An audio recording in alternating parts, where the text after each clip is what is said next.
ഇപ്പോ ഞാൻ ഇങ്ങനെ ഇരുന്ന് പിന്നെ സംസാരിക്കുന്ന കാണുമ്പോഴും എന്റെ വായിൽ ഗീതു ഗീതു വന്നുകൊണ്ടിരിക്കണത്. ഇങ്ങനെ ഇരുന്ന് സംസാരിക്കുന്ന കാണുമ്പോഴും എനിക്ക് തന്നെ ഒരു ഒരു ചേഞ്ച്, ഭയങ്കര ഒരു ക്യാരക്ടറിലുള്ള ഒരു ചേഞ്ച് എനിക്ക് തോന്നുകയാണ്. കാരണം ടി വിയിൽ നമ്മൾ കണ്ടുകൊണ്ടിരിക്കുന്ന ഗീതാ ഗോവിന്ദത്തിലെ ഗീതു എന്ന് പറയണത് ഇങ്ങനെയേ അല്ല. വളരെ മെച്വേർഡ് ആയിട്ടുള്ള, വളരെ ബോൾഡ് ആയിട്ടുള്ള അങ്ങനത്തെ ഒരു ഗീതുവിനെയാണ് നമ്മൾ കാണുന്നത്. ആ ഒരു ക്യാരക്ടറിൽ നിന്ന് ഇന്നിപ്പോ റിയൽ ബിന്നിയിലേക്ക് വന്നപ്പോൾ ഭയങ്കര കളർഫുൾ ഡ്രസ്സൊക്കെ ഇട്ട് വളരെ ഒരു വളരെ യങ് ലുക്കിലേക്ക് നിൽക്കുന്നു. അതിൽ കാണുന്ന ആ ഒരു മെച്യൂരിറ്റിയോ അല്ലെങ്കിൽ ആ ഒരു ബോൾഡ്നെസ്സോ ഒന്നുമല്ല ഇന്നിപ്പോ ഞാൻ ബിന്നിയിൽ കാണുന്നത്. അപ്പൊ എന്തൊരു ട്രാൻസ്ഫോർമേഷൻ ആണ് അവിടെ.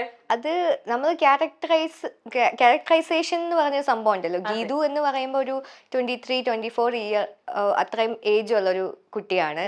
എന്നാൽ സാധാരണ ഒരു ഫാമിലിയിൽ നിന്ന് വരുന്നതാണ്. അതുകൊണ്ട് തന്നെ മോഡേൺ ഡ്രസ് ഒന്നും ഗീതുവിന് ഇടാൻ പറ്റില്ല. പക്ഷെ ബിന്നി അങ്ങനെയല്ല. ബിന്നി റിയൽ ലൈഫിൽ കുറച്ചുകൂടെ ഗീതുവിനെ കമ്പയർ ചെയ്യുമ്പോൾ മോഡേൺ ആണ്. അപ്പൊ അതിൻ്റെതായിട്ടുള്ള ക്യാരക്ടർ ആകുമ്പോൾ നമുക്ക് പൊട്ട് വെക്കണം, ചുരിദാർ, സാരി. ആൾക്കാർക്ക്, നമ്മുടെ മലയാളി പ്രേക്ഷകർക്ക്, പ്രത്യേകിച്ച് സീരിയൽ പ്രേക്ഷകർക്ക് നമ്മൾ അങ്ങനെ കാണാനാണ് ഇഷ്ടം. അപ്പൊ അത് ക്യാരക്ടറൈസേഷന് വേണ്ടി ചെയ്യുന്നു. ബട്ട് റിയൽ ലൈഫിലും ബിന്നി സാരി ഉടുക്കും. പക്ഷെ ബിന്നിയായിട്ട് ഞാൻ എൻ്റെ ലൈഫ് കണ്ടിന്യൂ ചെയ്തിരുന്നെങ്കിൽ, ലൈക്ക് ഈ ഒരു ആക്ടിങ്ങിലേക്ക് വരാതെ കണ്ടിന്യൂ ചെയ്തിരുന്നെങ്കിൽ സാരി ഉടുക്കുവോ? ഇല്ല. ഡെഫിനറ്റ്ലി ഞാൻ അങ്ങനെ സാരി പേഴ്സൺ അല്ല. പക്ഷെ സീരിയൽ വന്നതിന് ശേഷമാണ് സാരി ഉടുത്ത്, സാരിയോട് ഒരു ഇഷ്ടം വന്ന്, ഈവൻ സൽവാസ് ഒക്കെ ഇട്ട് ഒരു ഇഷ്ടം വന്നത്. അത് ആ ക്യാരക്ടറിനോടും കൂടെ ഉള്ള ഒരു ഇഷ്ടത്തിന്റെ ഭാഗമാണ്. അപ്പൊ അങ്ങനെയാണെങ്കിൽ ഇപ്പൊ നമ്മുടെ റിയൽ ലൈഫിൽ ഒരാൾ നമ്മൾ ഇറിറ്റേറ്റ് ചെയ്യാൻ വരുന്നു, ശല്യപ്പെടുത്താൻ വരുന്നു എന്ന് വിചാരിക്കുക. അപ്പൊ അങ്ങനെയാണെങ്കിൽ ആ ഒരു വ്യക്തിനെ ഹാൻഡിൽ ചെയ്യുന്നത് ബിന്നി എങ്ങനെയായിരിക്കും? ഇറിറ്റേറ്റ് ചെയ്യാൻ വരുന്ന ഒരാളെ ഡിപ്പെൻഡ് ചെയ്തിരിക്കും അത്, first of all. And situation matters. First of all അത് എങ്ങനെയാന്ന് വെച്ച് കഴിഞ്ഞാൽ, ഇപ്പൊ പബ്ലിക്കിലാണോ അല്ലാത്തൊരു സിറ്റുവേഷനാണോ, അത് ഏത് കൈൻഡ് ഓഫ് ഇറിറ്റേഷൻ ആണ്, അത് ഏത് ജെൻഡർ എങ്ങനെയാണ്, അത് എത്രമാത്രം എനിക്ക് ഇറിറ്റേറ്റ് ആയി എന്നൊക്കെ ഉള്ളത് ഡിപ്പെൻഡ് ചെയ്തിരിക്കും. കൈൻഡ് ഓഫ് ലൈക്ക് എന്നെ ഇൻസൾട്ട് ചെയ്യുന്ന പോലെ, പേഴ്സണൽ ഇൻസൾട്ടോ ഒക്കെ ആണെന്നുണ്ടെങ്കിൽ ഞാൻ നല്ല രീതിയിൽ ഷൗട്ട് ചെയ്യും, അല്ലെങ്കിൽ ആ രീതിയിൽ റെസ്പോണ്ട് ചെയ്യാൻ ശ്രമിക്കും. റെസ്പോണ്ട് ചെയ്തിട്ടും കാര്യമില്ലാത്ത ചില ആൾക്കാരുണ്ട്, ചുമ്മാ വന്ന് ഇറിറ്റേറ്റ് ചെയ്യുന്നത്. അത് ഞാൻ ഐ ഡോണ്ട് കെയർ. അങ്ങനത്തെ ആൾക്കാരെ അധികം കെയർ ചെയ്യില്ല. കാരണം അവരുടെ അടുത്ത് പറഞ്ഞിട്ട് കാര്യമില്ല. അപ്പം ഐ വിൽ കീപ് ക്വയറ്റ്. അല്ലാതെ പറഞ്ഞാൽ മനസ്സിലാക്കാൻ പറ്റുന്ന ഒരു പേഴ്സൺ ആണ് ഓപ്പോസിറ്റ് എന്നുണ്ടെന്നുണ്ടെങ്കിൽ ഞാൻ പറഞ്ഞ് മനസ്സിലാക്കാൻ ശ്രമിക്കും. അത് പല രീതിയിലായിരിക്കും, ആ സിറ്റുവേഷൻ ഡിപ്പെൻഡഡ് ആയിരിക്കും. പേഷ്യൻസ് ലെവൽ എങ്ങനെയാ? പേഷ്യൻസ് ലെവൽ അത്യാവശ്യം പേഷ്യൻസ് ലെവൽ ഉണ്ട്. പക്ഷെ നമ്മൾ പേഴ്സണൽ ഇൻസൾട്ട് അല്ലെങ്കിൽ എന്താ പറയാ, അങ്ങനെയൊക്കെ വരുമ്പം, അല്ലെങ്കിൽ ഒരു സിറ്റുവേഷൻ വരുമ്പോൾ ഒരാളെ, ഇപ്പൊ എനിക്ക് തന്നെ വരണം എന്നില്ല, ഞാൻ ഈ വഴിയെ കൂടെ പോകുന്നതും ഒക്കെ പിടിക്കുന്ന കൂട്ടത്തിലാണ്. എന്ന് വെച്ച് കഴിഞ്ഞാൽ വേറൊരാളെ ഇൻസൾട്ട് ചെയ്യുന്ന കേട്ടാലും ഞാൻ അതിൽ പോയി ഇടപെടുന്ന ഒരു കൂട്ടത്തിലാണ്. എന്നെ മാത്രം ഇൻസൾട്ട് ചെയ്താലും ഞാൻ മിണ്ടു എന്ന് പറഞ്ഞിരിക്കില്ല. വേറൊരാൾ, ഇപ്പം നമുക്ക് വേണ്ടപ്പെട്ട ഒരാളാണെങ്കിൽ അവർക്ക് വേണ്ടി അവർ പറഞ്ഞില്ലെങ്കിൽ, ഇൻകേസ് അവർ പറഞ്ഞാൽ ഓക്കെ, പറഞ്ഞിട്ടില്ലെന്നുണ്ടെങ്കിൽ ഞാൻ പോയി ഇടപെടുന്ന കൂട്ടത്തിലാണ്. അങ്ങനെ. ഓക്കെ. ഇപ്പൊ നമ്മുടെ റിയൽ ലൈഫിൽ തന്നെ ഫ്രണ്ട് സർക്കിൾ ആയിക്കോട്ടെ, അല്ലെങ്കിൽ നമ്മുടെ ഫാമിലി കസിൻസിന്റെ ഗ്രൂപ്പിലായിക്കോട്ടെ, നമുക്ക് ഇഷ്ടപ്പെടാത്ത നമുക്ക് എപ്പോഴും ഡിഫറൻസ് ഓഫ് ഒപ്പീനിയൻ ഉണ്ടാവാം അല്ലേ? അപ്പൊ അങ്ങനത്തെ ഒരു ഡിഫറൻസ് ഓഫ് ഒപ്പീനിയൻ ഫ്രണ്ട്സിന്റെ ഇടയിൽ തന്നെ വരുവാണെങ്കിൽ ബിന്നി അപ്പൊ തന്നെ റിയാക്ട് ചെയ്യുന്ന ഒരു ക്യാരക്ടറാണോ, അതോ ആ പേഷ്യൻസ് ലെവൽ കുറച്ച് ഒന്ന് വെയിറ്റ് ചെയ്ത് ഒന്ന് ടോളറേറ്റ് ചെയ്യുന്ന ഒരു ടൈപ്പാണോ, അതോ അപ്പൊ തന്നെ റിയാക്ട് ചെയ്യോ? ആ ഒരു കൺഫ്യൂഷൻ മീൻസ് നമ്മുടെ ഫ്രണ്ട്സിന്റെ ഇടയിൽ വന്ന കൺഫ്യൂഷൻ എന്താണ് എന്നുള്ളത് ആ ആൾക്ക് പറഞ്ഞു കൊടുക്കാൻ ശ്രമിക്കും, എന്റെ പോയിന്റ് ഓഫ് വ്യൂ. കാരണം എനിക്ക് എന്റെ പോയിന്റ് ഓഫ് വ്യൂ അറിയത്തുള്ളൂ, അവർക്ക് ഒരു പോയിന്റ് ഓഫ് വ്യൂ കാണും.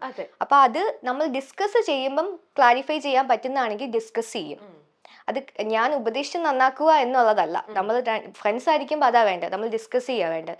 ഡിസ്കസ് ചെയ്ത് അവരുടെ കംഫർട്ട് സോണിൽ വെച്ചിട്ട് അത് സോൾവ് ആക്കാൻ പറ്റുമെങ്കിൽ അങ്ങനെ ചെയ്യും.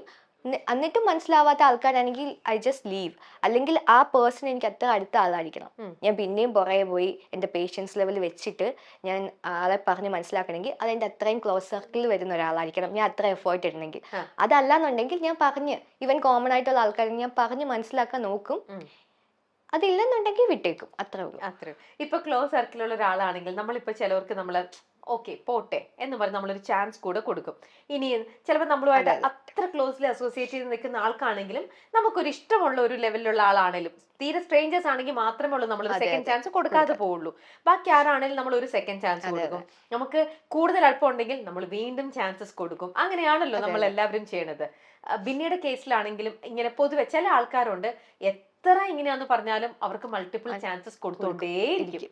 ചില ആൾക്കാര് ചാൻസസ് കൊടുക്കില്ല. ഇല്ല. ഒന്ന് തെറ്റിച്ചാൽ അതോടെ ആ, തീർന്നു. അതെ, അതെ. പിന്നെ ഇതിൽ ഏത് ഞാൻ കാറ്റഗറി ഇതിന്റെ രണ്ടിന്റെയും ബിറ്റ്വീൻ ആണ്. എന്ന് വെച്ചാൽ എന്ന് വെച്ചാല് ഇപ്പം ആൾക്കാരെ മനസ്സിലാക്കാൻ നമുക്ക് ഒത്തിരി സമയം എടുക്കും. എത്ര മനസ്സിലാക്കിയാലും ശരിക്കും പിടിയിട്ടില്ല. അപ്പൊ അതുകൊണ്ട് ആൾക്കാരാകുമ്പോ ഇപ്പൊ ഇവൻ എനിക്കും നെഗറ്റീവ്സ് ഉണ്ട്, എനിക്കും മിസ്റ്റേക്സ് വരും. ആ ഓപ്പോസിറ്റ് നിൽക്കുന്ന ആരായാലും അവർക്ക് മിസ്റ്റേക്ക് വരും. അപ്പൊ അവരൊരു ചാൻസ് കൊടുത്തു, അവർക്ക് മനസ്സിലായില്ല. സെയിം ടോപ്പിക് ആയിരിക്കാം, സെയിം മാറ്റർ ആയിരിക്കാം. പിന്നെ ഒരു ചാൻസ് കൊടുത്തു, പിന്നെയും മനസ്സിലാവണമെന്നില്ല. പിന്നെ ആ ഒരു പേഷ്യൻസ് ലെവൽ ഉണ്ടല്ലോ, അത് കുറച്ച് ടോളറേറ്റ് ചെയ്യുന്ന ഒരു കൂട്ടത്തിലാണ് ഞാൻ. എന്നിട്ടും ചിലപ്പം നമ്മുടെ ഒരു നീഡ്, നമ്മളെ ആവശ്യമുള്ളത് കൊണ്ട് പിന്നെയും വന്ന് സംസാരിക്കുകയും എടുക്കുകയും ഒക്കെ ചെയ്യുന്ന ആൾക്കാരുണ്ട്. അപ്പോഴും ഞാൻ ഓക്കെ, നമ്മളെ കൊണ്ട് ചെയ്യാൻ പറ്റുന്ന കാര്യമാണെങ്കിൽ ചെയ്യും, ആ ഒരു ടോപ്പിക്കൊക്കെ വിട്ടിട്ട്. പിന്നെയും മനസ്സിലാവാത്ത കാര്യമാണെന്നുണ്ടെങ്കിൽ ഞാൻ അത് അവിടെ അങ്ങ് സ്റ്റോപ്പ് ചെയ്യും ഫോർ എവർ. ആ ഒരു മാറ്റർ പിന്നെ കൊണ്ടുവരില്ല. പക്ഷെ ഇതേ പേഴ്സൺ തന്നെ വേറൊരു മാറ്ററുമായിട്ട് വരുവാണ്, വീണ്ടും ഞാൻ പിന്നെ ഒരു ചാൻസ് കൊടുത്തിരിക്കും. ഓ, സെയിം മാറ്റർ ആണെങ്കിൽ കൊടുക്കില്ല. ഓ, കാരണം അത് അവർക്ക് വർക്കൗട്ട് ആവില്ല. ചില കാര്യങ്ങൾ ചിലര് ഇപ്പം എന്താ പറയാ, ഫാമിലി സർക്കിളിന്റെ കാര്യം അവരെത്ര പറഞ്ഞ് മനസ്സിലാക്കിയാലും അവര് കുഞ്ഞിലെ മുതൽ ബിലീവ് ചെയ്ത് വെച്ചിരിക്കുന്ന കുറെ കാര്യങ്ങൾ ഒരിക്കലും ആർക്കും മാറ്റാൻ പറ്റില്ല അവര്. പക്ഷെ അല്ലാണ്ട് എക്സ്പീരിയൻസ് ഇപ്പൊ ഉണ്ടായ ഒരു സർക്കിളിൽ ഒരു കാര്യമാണെന്നുണ്ടെങ്കിൽ നമുക്ക് പിന്നെയും പറഞ്ഞ് മനസ്സിലാക്കാം. ഞാനിപ്പം നേരെ കുറച്ചു പേരുടെ അടുത്ത് ചോദിച്ചിരുന്നു, പിന്നീട് തന്നെ അസോസിയേറ്റ് ചെയ്ത് നിൽക്കുന്ന ഫ്രണ്ട്ഷിപ്പ് സ്ഥലങ്ങളിലൊക്കെ ഇങ്ങനെ കുറെ സംസാരിച്ചു, എല്ലാം ചോദിച്ചു കഴിഞ്ഞപ്പോൾ ചിലർ പറഞ്ഞത് എന്താന്ന് വെച്ചാല്, പിന്നെ പൊതുവെ റിലേഷൻഷിപ്പിൽ ഒരു ബൗണ്ടറി കീപ്പ് ചെയ്യുന്ന ഒരാളാണ്. എല്ലാരെയും പിന്നെ അങ്ങനെ പെട്ടെന്ന് അങ്ങനെ അങ്ങ് ബിന്നിയിലേക്ക് അടുപ്പിക്കില്ല. അത് ഒരു ഡിസ്റ്റൻസ്, അത് ഓരോ റിലേഷനിലും ഓരോ പോലെയാണ്. പക്ഷെ എല്ലാവർക്കും ഒരു ബൗണ്ടറി ബിന്നിയായിട്ട് വെക്കാറുണ്ട് എന്നുള്ളത്. അത് എന്താ പറയാ, ചില ആൾക്കാർ ബൈ നേച്ചറെ അവരുടെ ക്യാരക്ടറേ അങ്ങനെ ആയിരിക്കാം. അതോ ബിന്നിയുടെ പ്രീവിയസ് എന്തെങ്കിലും ഒരു എക്സ്പീരിയൻസോ എന്തെങ്കിലും അങ്ങനത്തെ ഒരു മോശപ്പെട്ട ഒരു ഭയം കൊണ്ടോ അല്ലെങ്കിൽ എന്തെങ്കിലും ഒരു മോശം അങ്ങനത്തെ ഒരു എക്സ്പീരിയൻസ് കാരണമാണോ പിന്നീട് എല്ലാവരെയും ഒരു ഡിസ്റ്റൻസിൽ കീപ്പ് ചെയ്യണത്? അത് അങ്ങനെ ഒരു ഭയം കൊണ്ടല്ല. അത് ഞാൻ ലൈഫിൽ ഞാൻ തന്നെ മീൻസ് എൻ്റെ ഹോസ്റ്റൽ ലൈഫിലൊക്കെയാണ് ഞാൻ വളർന്നു വന്നത് കൂടുതലും. അപ്പം എന്നെ വളർന്നു വന്ന സാഹചര്യവും എൻ്റെ ഒരു ഇതിൽ നിന്നും ഞാൻ പഠിച്ചെടുത്തൊരു കാര്യമാണ് എല്ലാവർക്കും ഒരു ബൗണ്ടറി സെറ്റ് ചെയ്ത് വെക്കണം എന്നുള്ളത്. കാരണം നമ്മളെ ആ ബൗണ്ടറിക്ക് ഉള്ളിൽ വന്നു കഴിഞ്ഞാൽ എന്ന് പറഞ്ഞു കഴിഞ്ഞാൽ അത് ഏത് രീതിയിലാണെന്നുണ്ടെങ്കിലും ചിലപ്പം നമുക്ക് ഭയങ്കര ഹേർട്ടാവും. നമ്മൾ ഡിപ്രഷനിലേക്ക് വരെയൊക്കെ പോകാവുന്ന ഒരു സ്റ്റേജിലേക്ക് നമ്മളെ കൊണ്ടെത്തിക്കാം, അത് ഏത് തരം റിലേഷൻഷിപ്പ് ആയാലും. അപ്പം അതിനൊരു സ്പേസ് എല്ലാവർക്കും ഇട്ട് കൊടുക്കുക. എന്നാൽ അത് ആ സ്പേസ്, ആ ബൗണ്ടറി സെറ്റ് ചെയ്യുന്നത് ആ ആളും ഞാനും തമ്മിലുള്ള ഒരു കോൺവെർസേഷൻ വെച്ചിട്ടോ ഞങ്ങളുടെ ഒരു റിലേഷൻഷിപ്പിൽ ആ ആള് ഞാനും ഇടുന്ന ഒരു എഫേർട്ട് വെച്ചിട്ടോ ആയിരിക്കും, കണക്ഷൻസ് വെച്ചിട്ടോ ഒക്കെ ആയിരിക്കും. കാരണം ആ കണക്ഷൻസ് മുന്നോട്ട് പോകും തോറും എങ്ങനെ ഹെൽത്തി റിലേഷൻഷിപ്പ് ആണെന്നുണ്ടെങ്കിൽ ആ ബൗണ്ടറി വലുതാവും.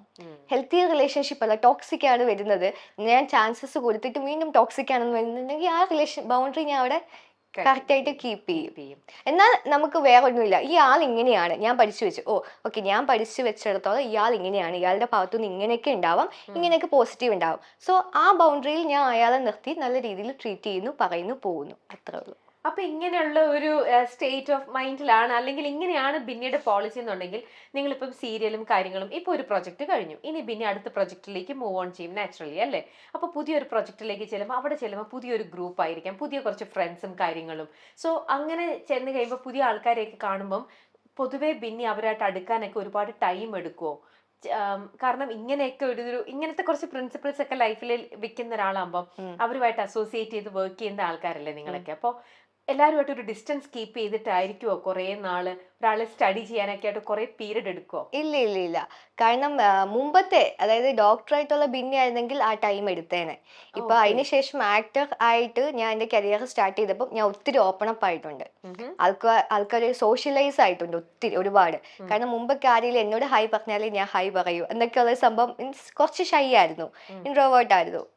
പക്ഷെ ഇപ്പം അങ്ങനെയല്ല. ഈവൻ ആഫ്റ്റർ ചൈനയിൽ പോയി പഠിക്കാൻ തുടങ്ങിയപ്പോൾ മുതൽ അങ്ങനെയല്ല. +1 +2 വരെ കുറച്ചൊക്കെ അങ്ങനെയായിരുന്നു. പക്ഷെ അതിന് ശേഷം ഭയങ്കര ഓപ്പൺ അപ്പ് ആയി. അപ്പം ഇൻ കേസ് എന്നോട് ഇപ്പം ചേച്ചി കയറി വന്നപ്പോൾ ഞാൻ ഹായ് പറഞ്ഞില്ലേ, നമുക്ക് ആ ഒരു എനർജി ലെവൽ അല്ലെങ്കിൽ ആ ഒരു കമ്മ്യൂണിക്കേഷൻ, അങ്ങനെ എനിക്കൊരു ഇൻഹിബിഷൻ ഇല്ല എല്ലാവരോടും സംസാരിക്കാൻ. എനിക്കിഷ്ടമാണ് എല്ലാവരോടും ഇപ്പോൾ സംസാരിക്കുന്ന ഹായ്, എങ്കിൽ മാത്രം നമുക്ക് ഒരാളെ മനസ്സിലാവും.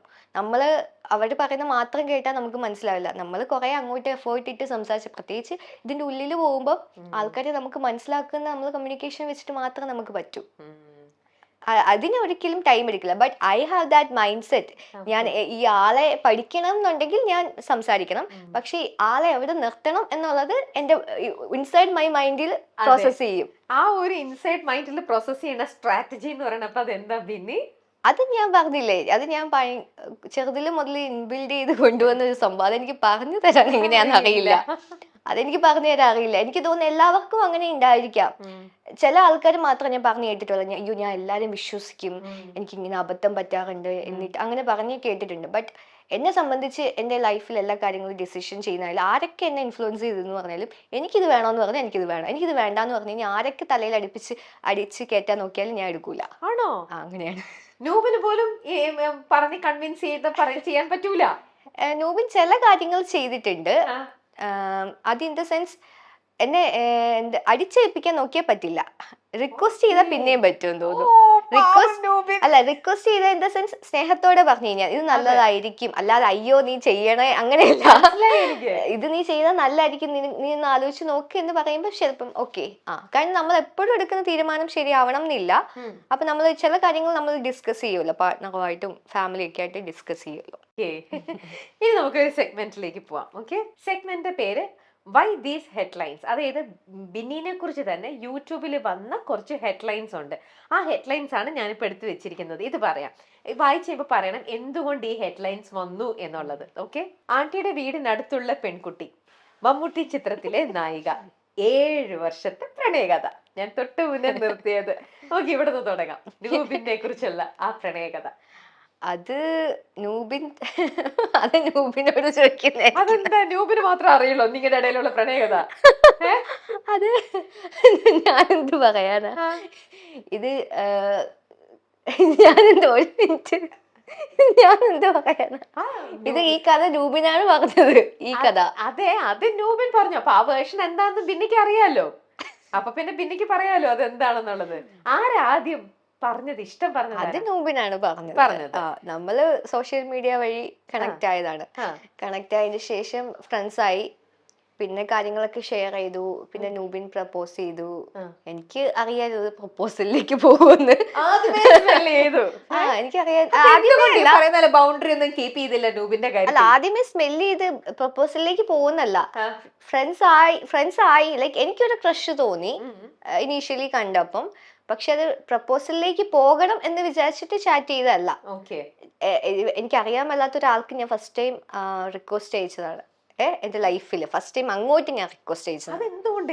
അത് ആ ഒരു മൊമെന്റ്, ഫ്രാക്ഷൻ ഓഫ് സെക്കൻഡ് നമുക്കൊരു മിസ്റ്റേക്ക് വരും. എന്റെ അടുത്ത് പറഞ്ഞു പോന്നിരുന്നു എല്ലാം നൂബിന്റെ കാര്യത്തിലായപ്പോഴത്തേക്ക് പോയി. അതെന്താ? അതേ പറഞ്ഞേ, നമുക്ക് മിസ്റ്റേക്ക് പറ്റുമല്ലോ, നമുക്ക് വിധിച്ചിട്ടുള്ളത് കറങ്ങി തിരിഞ്ഞാലും വരുമല്ലോ. അതിടയ്ക്കിടയ്ക്ക് ഞങ്ങൾ അങ്ങോട്ടും ഇങ്ങോട്ടും പറയണം പറ്റാറുണ്ട്. അത് ഞാൻ ശരിക്കും ഞാൻ പറഞ്ഞേ, അങ്ങനെ എന്റെ ഫേസ്ബുക്കില് ആകെ 400 ഫ്രണ്ട്സ് എന്തോ ഉള്ളു. അതും ചങ്ങനാശ്ശേരിക്കാര് അറിയാവുന്നവർ മാത്രമേ ഉള്ളൂ. അപ്പൊ എന്റെ ഫ്രണ്ട് ഞാനും കൂടി ഇന്ന് ഫേസ്ബുക്ക് നോക്കിയപ്പോ ഈ ചെറുക്കൻ കൊള്ളാലോ, ലൈക്ക് ഈ ചെറുക്കൻ ഏതോ ഒരു അത് പറഞ്ഞാൽ ട്രോളാവും. അല്ല, അപ്പൊ ഞാനും എന്റെ ഫ്രണ്ടും കൂടി ഇരുന്ന് ഇങ്ങനെ ഫേസ്ബുക്ക് നോക്കിയപ്പോ കണ്ടതാണ്. അപ്പൊ അങ്ങനെ കണ്ടപ്പം കൊള്ളാലോ എന്ന് ഇങ്ങനെ പറഞ്ഞിട്ട് ഓക്കെ ജസ്റ്റ് ഒന്ന് എന്ന് വെച്ച് കഴിഞ്ഞാൽ എന്റെ ആ ഫ്രണ്ട് സർക്കിൾ ഒന്ന് വൈഡർ ആക്കണം എന്ന് തോന്നിയ ഒരു അബദ്ധം റിക്വസ്റ്റ് അയച്ചു. അപ്പൊ എനിക്ക് പേടിയുണ്ട് കേട്ടോ, കാരണം ഫസ്റ്റ് ടൈം ആണ് അങ്ങനെ ഒരാൾക്ക് റിക്വസ്റ്റ് അയക്കുന്നത്. എന്റെ വിചാരത്തിൽ അത് വളരെ റോങ് ആണ്. നമ്മൾ ആർക്കും അങ്ങോട്ട് അയച്ചുകൂടാ, അത് വളരെ റോങ് ആണ് എന്നാണ് എന്റെ വിചാരം. പെൺപിള്ളേരാരും അങ്ങോട്ട് റിക്വസ്റ്റ് അയക്കാൻ പാടില്ല. അന്നത്തെ ടൈമിൽ അതൊരു പൊട്ട ബുദ്ധിയായിരുന്നു. 7 വർഷം മുമ്പേ. 7 വർഷമല്ല, ഐ തിങ്ക് അതിന് മുമ്പ് പരിചയപ്പെട്ട. അപ്പം എന്റെ മനസ്സിൽ അങ്ങനെയാണ്, പെൺകുട്ടികൾ അങ്ങോട്ട് അയച്ചു കഴിഞ്ഞാൽ അവർക്ക് ക്രഷ് ഉണ്ടെന്ന് വിചാരിക്കും എന്നുള്ള രീതിയിലാണ് മൈൻഡിലുള്ളത്. അപ്പൊ ഞാൻ അങ്ങോട്ട് അയച്ചു. പിന്നെ മെസ്സേജ് ആയി, ഫ്രണ്ട്സ് അവിടെ ആ സമയത്ത് ആര് മെസ്സേജ് അയച്ചാലും റിപ്ലൈ ചെയ്യുന്നു. എല്ലാവർക്കും റിപ്ലൈ വാരിക്കോരി കൊടുക്കുന്ന കൂട്ടത്തിലായത്. അങ്ങനെ ഫ്രണ്ട്സ് ആയി, പിന്നെ കാര്യങ്ങളൊക്കെ സംസാരിച്ചു. പിന്നെ അത് ഇഷ്ടത്തിലേക്ക് വന്നതിന് ശേഷം കുറച്ച് കഴിഞ്ഞിട്ടാണ് പറയുന്നതും പ്രപ്പോസ് ചെയ്യുന്നതും ഓക്കെ പറയുന്നതും ഒക്കെ. അത് പിന്നെ ഭയങ്കര ഒരു സംഭവമായിരുന്നു.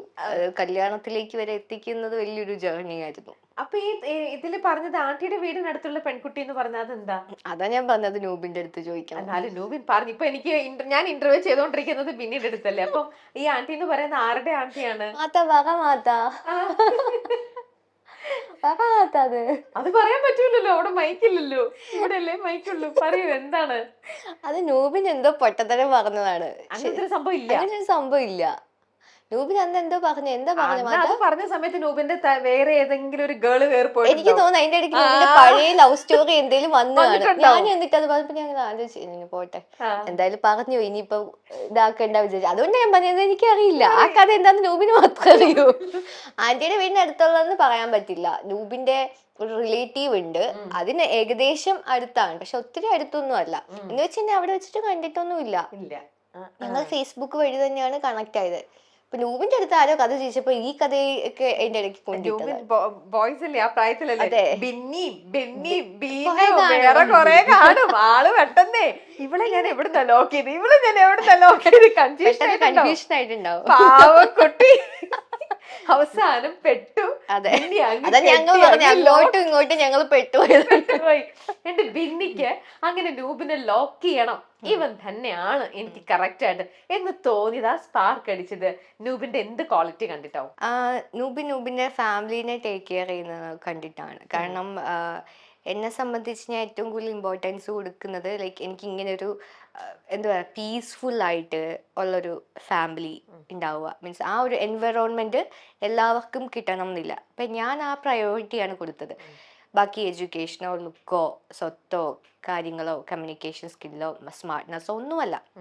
നൂബിന്റെ ഫാമിലിനെ ടേക്ക് കെയർ ചെയ്യുന്നതും അവർക്ക് വേണ്ടി ടൈം സ്പെൻഡ് ചെയ്യുന്നതും ഒക്കെയാണ്. പേഷ്യൻ്റ് ആയിട്ട് എല്ലാ കാര്യങ്ങളും ചെയ്തു കൊടുക്കുന്നതൊക്കെയാണ്. കാരണം ഞാൻ അങ്ങനെ ഒരാളെ കല്യാണം കഴിച്ചു കഴിഞ്ഞാൽ ഇപ്പം ഞാൻ എന്ത് പീസ്ഫുൾ ലൈഫാണോ ഉള്ളത് അത് കിട്ടുമെന്ന് എനിക്ക് അന്നേ തോന്നി. അതുകൊണ്ടാണ് ഞാൻ അത് അന്ന് ലോക്ക് ചെയ്തത്. ജഡ്ജ്മെന്റ് എത്ര അതെന്റെ കറക്റ്റ് ആയിരുന്നു. എന്റെ വീട്ടുകാരുടെ അടുത്ത് ഞാൻ പറഞ്ഞിട്ടൊന്നും അവർ സമ്മതിച്ചില്ല. പക്ഷെ ഞാനായിരുന്നു റൈറ്റ്. അത് ബിന്നിക്ക് കറക്റ്റ് ആയിരുന്നു. ഇനി ഞാൻ ആ മൈക്ക് നൂബിന്റെ അടുത്ത് കൊടുക്കണം. നൂബിന് പറ്റിപ്പോയി. നൂബിന്റെ ജഡ്ജ്മെന്റിന് ഞാൻ നിന്ന് കൊടുത്തില്ല. നൂബിന് കല്യാണം കഴിക്കുന്നതിന് മുമ്പ് വരെ ഞാൻ വളരെ സോഫ്റ്റ് ആയിട്ട് സംസാരിച്ച് എല്ലാ കാര്യവും ചെയ്തിരും എന്നൊക്കെ പറഞ്ഞ് ബ്ലഫ് ചെയ്ത് കല്യാണം കഴിഞ്ഞപ്പോ അതെ മാറ്റി. ഇപ്പൊ ശരിക്കും നീ ഇങ്ങനെയൊന്നും അല്ലായിരുന്നല്ലോ ബിഫോർ ബിന്നി, ഇപ്പോൾ നീ ഇങ്ങനെയാണല്ലോ എന്നുള്ള ഒരു വേറൊരു ആ ഞെട്ടലിലൂടെ ആയിരിക്കും ഓരോ ദിവസം പോയിക്കൊണ്ടിരിക്കുന്നത്. പിന്നെ ഇപ്പൊ അത് ശീലായി. അങ്ങനെ നൂബിന് ഏറ്റവും കൂടുതൽ ഷോക്ക് ആയത് പിന്നീട് എന്തൊരു ചേഞ്ച് കണ്ടിട്ടാവും? ഫസ്റ്റ് ഓഫ് ഓൾ ലുക്കിൽ തന്നെ കണ്ടിട്ടൊരു ഷോക്ക് ആയിട്ടുണ്ട്. അതായത് ഞാൻ പണ്ട് ഫോട്ടോ പ്രേമിച്ചുകൊണ്ടിരുന്ന കാലത്ത് ഫോട്ടോ അയച്ചു കൊടുത്തപ്പോഴേ എനിക്ക് ഭയങ്കര ഹൈറ്റ് ഒക്കെ ഉണ്ടെന്ന് വിചാരിച്ചു. എന്റെ അടുത്ത് ഇത്ര ഹൈറ്റ് ഉണ്ട്, എനിക്ക് അത്യാവശ്യം ഹൈറ്റ് ഒക്കെ ഉണ്ട് കണ്ടിട്ടില്ലല്ലോ. ലോങ് ഡിസ്റ്റൻസ് റിലേഷൻഷിപ്പ് അല്ലേ. ലാസ്റ്റ് എയർപോർട്ടിൽ വന്നിട്ട് ആദ്യമായിട്ട് കാണും നൂബി, ഇതിന് ഇത്രയും പൊക്കമല്ലോ. ഇതാണെങ്കിൽ ഒരു ചെടിയുടെ ഒക്കെ അടുത്ത് നിന്നുള്ള ഒരു ഫോട്ടോ അയച്ചു തന്നേക്കുന്നത്. ചെടിയുടെ ഒക്കെ അടുത്ത് നിന്നപ്പോ അതിന് അത്ര ഹൈറ്റ് ഒക്കെ ഉണ്ടാവുമെന്ന് വിചാരിച്ചല്ലോ. പക്ഷെ ആ ചെടി ഇത്രേ ഉള്ളൂ. അതെന്റെ നൂബിൻ തെറ്റിദ്ധരിച്ചെന്റെ കുഴപ്പമില്ല. അങ്ങനെ ലുക്ക് വൈസ് ഒരു ഷോക്ക് ഉണ്ടായിരുന്നു. ഹൈറ്റ് കുറവായിരുന്നു എന്നുള്ളത് എക്സ്പെക്ട് ചെയ്തിട്ടില്ല. പിന്നെ സ്വഭാവം എനിക്ക് തോന്നുന്നു, സ്വഭാവം നമ്മൾ എങ്ങനെ ഇപ്പം എത്ര ലവ് മാരേജ് ആണെന്നുണ്ടെങ്കിൽ എനിക്ക് അറിയില്ല, ഒന്നിച്ച് ജീവിച്ചു തുടങ്ങുമ്പോഴേ കുറെയൊക്കെ റിവീൽ ആവത്തുള്ളൂ. അതിൻ്റെതായിട്ടുള്ള കാര്യങ്ങളൊക്കെ ഉള്ളു, അല്ലാതെ ഷോക്കിംഗ് ആയിട്ടുള്ള എന്തെങ്കിലും ഉണ്ടോ? എനിക്ക് തോന്നുന്നു ഓൾമോസ്റ്റ് എല്ലാം അറിയായിരുന്നു. ഇവൻ പ്രേമിച്ച കാലത്ത് പോലും വഴക്കുണ്ടാക്കാറുണ്ട്, എങ്ങനെ ഷൗട്ട് ചെയ്യും, കരയുമ്പോ എങ്ങനെയാണ്, പിണങ്ങി എത്ര നേരം ഇരിക്കും, ഇതൊക്കെ അറിയായിരുന്നു. ആരാ കൂടുതൽ സമയം പിണങ്ങിയിരിക്കാറ്? ഓഫ്കോഴ്സ് നമ്മൾ പെണ്ണുങ്ങളുടെ സ്വഭാവം അങ്ങനെയാണല്ലോ. എന്നിട്ട് പാച്ചപ്പ് ചെയ്ത് കൊണ്ടുവരണതോ? നൂബിൻ ഞാനും ചെയ്യും. ഞങ്ങൾക്ക് അങ്ങനെ ഉണ്ടാവാറില്ല അധികം സീരിയസ് ആയിട്ട്. ഉണ്ടായാൽ തന്നെയും രാത്രി കിടന്നു കഴിയുമ്പോഴത്തേക്ക് അതങ്ങ് മാറും. എന്ന് വെച്ച് കഴിഞ്ഞാൽ നൂബിൻ പെട്ടെന്ന് ഉറങ്ങും. ഞാനാണ് പിന്നെയും അത് മനസ്സിലിട്ടോണ്ടിരിക്കുക. ഉറങ്ങാൻ കിടക്കുമ്പോഴും ഒന്ന് വഴക്ക് പിടിക്കാന്ന് പറഞ്ഞ് ഞാനായിരിക്കും ഇരിക്കുന്നത്. പക്ഷെ നൂബിൻ ടപ്പെന്ന് പറഞ്ഞ് അങ്ങ് ഉറങ്ങും. പിന്നെ വഴക്കുണ്ടാക്കാൻ ആളില്ല, ഉറങ്ങിയല്ലോ. അപ്പൊ ഞാൻ വിചാരിക്കും ഓക്കെ നാളെ രാവിലെ ആട്ടെ, സുഖമായിട്ട് കിടന്ന് ഉറങ്ങുന്നു വഴക്കുണ്ടാക്കിയിട്ട്, നാളെ രാവിലെ കൊടുക്കാന്ന് വിചാരിക്കും. പക്ഷെ നാളെ രാവിലെ ആകുമ്പോ പുള്ളിക്ക് ഒന്നും ഓർമ്മ ഉണ്ടാവില്ല. പിന്നെ എന്ത് പറഞ്ഞ് ഞാൻ വഴക്കുണ്ടാക്കാനാ? ലൈക്ക് ഞാനും പിന്നെ അങ്ങ് വിടും. Silly matter. പിന്നെ നമുക്ക് പീസ് ഓഫ് മൈൻഡ്, എനിക്ക് ഇമ്പോർട്ടൻസ് ഉള്ള കാര്യങ്ങളാണ് പീസ് ഓഫ് മൈൻഡ്. എപ്പോഴും നമ്മൾ ഇരിക്കുന്ന എൻവയറോൺമെന്റ് പീസ് ആയിരിക്കണം, സമാധാനമായിട്ടിരിക്കണം, എങ്കിൽ നമുക്ക് സന്തോഷിക്കാനും നമുക്ക് വർക്കിൽ കോൺസെൻട്രേറ്റ് ചെയ്യാനൊക്കെ പറ്റും. ഓക്കെ, അപ്പൊ അതുകൊണ്ട് ഞങ്ങൾ സില്ലി മാറ്റേഴ്സ് ഒക്കെ അങ്ങനെ അങ്ങ് വിടും. വിട്ടു അങ്ങനെ ഇപ്പൊ സമാധാനപരമായിട്ട് സക്സസ്ഫുൾ ആയിട്ട് അങ്ങനെ പോയിക്കൊണ്ടിരിക്കുന്നു. ഓക്കെ, ഞാൻ അഭിനയിക്കുന്നത് കാശുണ്ടാക്കാൻ വേണ്ടിയല്ല. നടി ബിന്നി. ഇത് ഇത് ഏത് ഇന്റർവ്യൂവിന് പറഞ്ഞതെന്ന് എനിക്ക് ഓർമ്മയില്ല സത്യമായിട്ടും. കാരണം അതെനിക്ക് തോന്നുന്നു ചോദ്യം ചോദിച്ചത് നമുക്ക് എന്തോ റെമുനറേഷന്റെ കാര്യം എന്തോ ചോദിച്ചപ്പോഴായിരിക്കും അങ്ങനെ പറഞ്ഞിട്ടുണ്ടാവുക. കാരണം അത് ഞാൻ പറഞ്ഞതാണോ എന്ന് പോലും എനിക്ക് ഓർമ്മയില്ല കേട്ടോ. അതെന്ന് ചോദിച്ചാൽ ഏത് ഇന്റർവ്യൂ ആണെന്ന് എനിക്ക് ഓർമ്മയില്ല. എനിക്ക് പെട്ടെന്ന് അങ്ങോട്ട് ഓർമ്മ വന്നില്ല. Of course not. എന്ന് വെച്ച് കഴിഞ്ഞാൽ ഇപ്പം ഞാൻ ബിഗിനിങ് സ്റ്റേജിലാണുള്ളത്. എനിക്ക് വളരെ കുറഞ്ഞ പേയ്മെന്റിലാണ് ഞാൻ ഇപ്പം ഗീതാഗോവിന്ദം ഫുൾ കംപ്ലീറ്റ് ചെയ്തത്. അപ്പം ആസ് എ ബിഗിനർ ആയതുകൊണ്ട് തന്നെ അപ്പം ഞാനത് പോകെ പോകെ ഇനീഷ്യലി ഞാൻ അതിനെപ്പറ്റി ഒന്നും പ്രോസസ്സ് ചെയ്തില്ല. കാരണം ഇതെന്താണെന്നൊന്നും എനിക്ക് ആ ടൈമിൽ അറിയില്ല. പിന്നെ പോകെ പോകെയാണ് എനിക്ക് മനസ്സിലായത്. ലൈക്ക് ഇതിൽ നിന്ന് കിട്ടുന്ന ഒരു ഇമ്പാക്റ്റും കാര്യങ്ങളും ഞാൻ പറയില്ല, എനിക്ക് കിട്ടുന്ന ഒരു എനർജി ഇതൊക്കെയാണ് എന്നെ ഹാപ്പി ആക്കിയിട്ടുള്ളത്. അപ്പം അതുകൊണ്ട് തന്നെ ഞാൻ പേയ്മെന്റ് ഡെയിലി വർക്ക് ചെയ്യുന്നതിന്റെ കാര്യത്തിൽ അത്രയും കൺസേൺഡ് ആയിരുന്നില്ല. അല്ലാണ്ട് തന്നെ നമുക്ക് ഏഷ്യാനെറ്റിൽ ചെയ്യുന്നതുകൊണ്ട് തന്നെ നമുക്ക് ഒരുപാട് എന്താ ഇനാഗുറേഷൻസ്, ഫങ്ഷൻസ് അങ്ങനെയൊക്കെ കിട്ടുന്നുണ്ട്. അപ്പൊ അതുകൊണ്ട് നമുക്ക് ബാലൻസ്ഡ് ആയി പോയിട്ടുണ്ട്. ഒട്ടും ഇല്ലെന്നല്ല, ഏഷ്യാനെറ്റ് ചെയ്തത് കൊണ്ട് നമുക്ക് ആ ഒരു എന്താ ഹൈപ്പിൽ നിൽക്കുന്നത് കൊണ്ട് നമുക്ക് അങ്ങനത്തെ വർക്ക് കിട്ടിയിട്ടുണ്ട്. അപ്പൊ അതുകൊണ്ട് കാര്യങ്ങളൊക്കെ സ്മൂത്ത് ആയിട്ട് പോയി. ഈവൻ നൂബിനായാലും വർക്ക് ചെയ്യുന്നതുകൊണ്ടും അങ്ങനെ അങ്ങ് ഫിനാൻഷ്യലി ഓക്കെ ആയിട്ട് സ്റ്റേബിൾ ആയിട്ട് പോയിട്ടുണ്ട്. പക്ഷെ ഇനി കരിയർ ചെയ്യുമ്പോൾ നമുക്ക് നെക്സ്റ്റ് പ്രോജക്ട് ഓൺവേർഡ്സ് നമുക്ക് മണി മാറ്റർ ആണ്. പഠിച്ചു എങ്ങനെയാണ് ഇപ്പൊ നമ്മൾ പഠിക്കുന്ന സ്റ്റേജ് ആയിരുന്നു. അതിൽ നമുക്ക് കുറച്ച് സാക്രിഫൈസ് ചെയ്യാം. പഠിച്ചു കഴിയുമ്പോൾ നമുക്ക് പൈസ ചോദിച്ച് വാങ്ങിക്കാമല്ലോ. ഓക്കെ, സാജൻ സൂര്യയും ബിന്നിയും തമ്മിൽ സ്വരച്ചേർച്ച, ഒടുവിൽ സീരിയൽ അവസാനിപ്പിക്കാൻ തീരുമാനിച്ച് സീരിയൽ ടീം. അതൊക്കെ ഫേക്ക് ന്യൂസുകളായിരിക്കും. അത് ഏത് മീഡിയ ഇട്ടെങ്കിലും അത് അവരുടെ തംബ്നെയിൽ കൊടുത്തിട്ടൊരു ഹൈപ്പ് ഉണ്ടാക്കാൻ വേണ്ടി കൊടുത്തായിരിക്കും. എനിക്ക് അങ്ങനെ തോന്നുന്നില്ല. അങ്ങനെ ഒരു സംഭവം ഇല്ല. ഞങ്ങൾ തമ്മിൽ വഴക്കുണ്ടാക്കാറുണ്ട്. അത് ഞങ്ങളുടെ തന്നെ കോമഡി ഫൈറ്റ് ആയിരിക്കും. അതായത് ടോം ആൻഡ് ജെറി ഫൈറ്റ് ആയിരിക്കും. അത് ഞങ്ങളുടെ സെറ്റിലുള്ളവർ കണ്ടിട്ടുണ്ടായിരിക്കും. ചെറിയ സ്റ്റുപ്പിഡ് മാറ്റേഴ്സ് ഞങ്ങൾ അങ്ങോട്ടും ഇങ്ങോട്ടും ഫൈറ്റ് ചെയ്യുക. അത് കുറച്ച് കഴിയുമ്പോൾ സീൻ തീരുമ്പോഴോ ചിലപ്പം പുള്ളി പർപ്പസ്ലി എന്നെ പ്രൊവോക്ക് ചെയ്യാൻ വേണ്ടിയിട്ട്, അതായത് സീൻ ഡിമാൻഡ്സ്, ഞാൻ ഭയങ്കരമായിട്ട് പുള്ളീനെ ഷൗട്ട് ചെയ്യുന്ന സീനായിരിക്കും അടുത്തത്. അങ്ങനെ ഒരു തവണ എന്നെ പർപ്പസ്ലി പ്രൊവോക്ക് ചെയ്തിപ്പിച്ചിട്ട് ആ സീൻ ചെയ്യിപ്പിച്ചു. അപ്പൊ ഇത് ഞാൻ അറിയുന്നില്ല, പുള്ളിയുടെ ട്രിക്ക് ഇതാണ്. ഞാൻ പറഞ്ഞ സാഞ്ചേട്ടന്റെ ചെറിയ ട്രിക്ക്. അതായത് നന്നായിട്ട് ഇരുന്നിട്ട് എന്നെ വന്ന് പ്രൊവോക്ക് ചെയ്തു. അപ്പൊ ഞാൻ ഭയങ്കര ഇറിറ്റേറ്റ് ആയി. എന്നിട്ട് ആ സീൻ ചെയ്തപ്പം അതേ ദേഷ്യത്തിന് അപ്പൊ ഞാൻ പറയേണ്ട ഡയലോഗുകൾ പോലത്തെ ഒരു ഡയലോഗായിരുന്നു അതിൽ. അപ്പൊ ഞാൻ ഭയങ്കര ദേഷ്യപ്പെട്ട് പറയുകയൊക്കെ ചെയ്തു. അപ്പൊ അടിപൊളിയായി വന്നു അത്.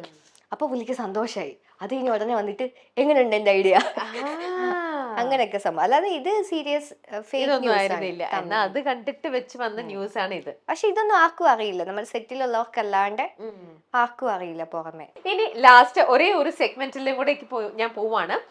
സെഗ്മെന്റിന്റെ പേര് ലൈഫ് ടൂൾസ് എന്നാണ്. അതായത് ഞാനിപ്പോ ഇതിനകത്ത് കുറച്ച് കാര്യങ്ങൾ പറയും. അത് എപ്പോഴെങ്കിലും ഗീതുവിന്റെ ലൈഫിൽ ഉപയോഗിച്ചിട്ടുണ്ടോ, അങ്ങനത്തെ ഒരു സിറ്റുവേഷൻസ് എന്തെങ്കിലും വന്നിട്ടുണ്ടോ, അങ്ങനത്തെ എന്തെങ്കിലും ഉണ്ടായിട്ടുണ്ടോ, അതാണ് അറിയേണ്ടത്. പെട്ടെന്ന് പറഞ്ഞു പോവാം. Okay, manage negative people around you. വന്നിട്ടുണ്ടോ? അത്ര നെഗറ്റീവ് എന്ന് പറഞ്ഞാൽ ചില സിറ്റുവേഷൻസ് സ്ലൈറ്റ്ലി ഉണ്ട്, ഡെഫിനറ്റ്ലി ഉണ്ടായിട്ടുണ്ട്. ഓക്കെ, റിവെഞ്ച് ടു സംബഡി ചെയ്യണമെന്ന് ഒരുപാട് വിചാരിക്കും, പക്ഷെ ചെയ്യാൻ പറ്റിയിട്ടില്ല. ആണോ? അങ്ങനെ റിവെഞ്ച് ആ ഒരു മൊമെന്റിൽ വിചാരിച്ചിട്ടുണ്ട്, പിന്നെ വിചാരിക്കും നമ്മൾ ആ ആളല്ലല്ലോ, നമ്മളല്ലേ. ഓക്കെ, വളരെ സ്ട്രോങ് ആണ് ബിന്നി. പക്ഷെ ബട്ട് സ്റ്റിൽ അങ്ങനെ ഒരു റിവെഞ്ച് എടുക്കാൻ പറ്റാറില്ല. അല്ല, റിവെഞ്ച് ഇൻ ദ സെൻസ് ചെറിയ കാര്യങ്ങളൊക്കെ ഇപ്പൊ പറഞ്ഞു തീരുന്ന കാര്യങ്ങളൊക്കെ ആണെങ്കിൽ പറഞ്ഞു വിടും. ഓക്കെ, പക്ഷെ കുറെ കൂടെ എന്താ പറയാ, നമ്മുടെ ഒരു ഭയങ്കര ഒരു കാര്യം റിവെഞ്ച് എന്നുള്ള വേർഡ് യൂസ് ചെയ്യുമ്പോഴേ അത് കുറച്ച് ഹാർഡാണല്ലോ. ആ ഒരു രീതിയിലേക്കൊന്നും നമ്മൾ പോയിട്ടില്ല. ഓക്കെ, അങ്ങനെയൊന്നും വരാതെ വരട്ടെ. അല്ല, വരണം എന്ന് വിചാരിച്ച് നമ്മൾ വിചാരിച്ചാൽ അത് വരും. ഡെഫിനറ്റ്ലി ചെയ്യാവുന്നതേ ഉള്ളൂ. പക്ഷെ നമ്മൾ ആ പേഴ്സൺ അല്ലല്ലോ. That what make us different അല്ലേ. റിഗ്രറ്റ് ഫോർ ദാറ്റ് ഡിസിഷൻ ഉണ്ടായിട്ടുണ്ടോ? റിഗ്രറ്റ് ഫോർ ദാറ്റ് ഡിസിഷൻ ഇല്ല. സിനിമയിലേക്ക് പോയതാണെങ്കിലും മെഡിസിൻ എടുത്തതാണെങ്കിലും പിന്നീട് സീരിയലിലേക്ക് വന്നതാണെങ്കിലും ഉണ്ടാവാം. പക്ഷെ ഇപ്പൊ എനിക്ക് ആലോചിക്കുമ്പം അങ്ങനെ പെട്ടെന്നൊന്നും കിട്ടുന്നില്ല. ലൈക്ക് അങ്ങനെ ചെറിയ ഉണ്ടാവാം, പക്ഷെ വലിയ ഡിസിഷൻസ് എല്ലാം ഞാൻ എടുത്തത് എനിക്ക് ഓക്കെ ആയിട്ട് തന്നെയാണ് തോന്നുന്നത്. ഓക്കെ, കർമ്മ റിയാക്ട്സ്. കർമ്മ റിയാക്ട്സ് അത് വെയിറ്റ് ചെയ്യാണ്, സ്റ്റിൽ വെയിറ്റിംഗ് ആണോ? to react. ഇതുവരെ കർമ്മ റിയാക്ട് വന്നിട്ടില്ല. ചെയ്തു പോയതിന്റെ എന്തെങ്കിലും വരും എന്ന് വിചാരിക്കുന്നു. വരാം. നല്ലതെന്നോ ചീത്തയെന്നോ? എനിക്ക് രണ്ടും അറിയില്ല. ലൈക്ക് എനിക്കിങ്ങനെ നല്ലതെന്ന് ഉദ്ദേശിക്കുന്നത് ചില കാര്യമല്ലേ, ഞാൻ എടുത്ത ഡിസിഷനിൽ നിന്നുള്ള നല്ലത് എനിക്ക് വന്നിട്ടുണ്ട്. അല്ലാണ്ട് ഞാൻ ചെയ്ത നന്മകളിൽ നിന്നുള്ള നന്മയാണ് അതെന്നുള്ളത് എനിക്ക് അറിയില്ല. എനിക്കൊരു റിയലൈസേഷൻ വന്നില്ല.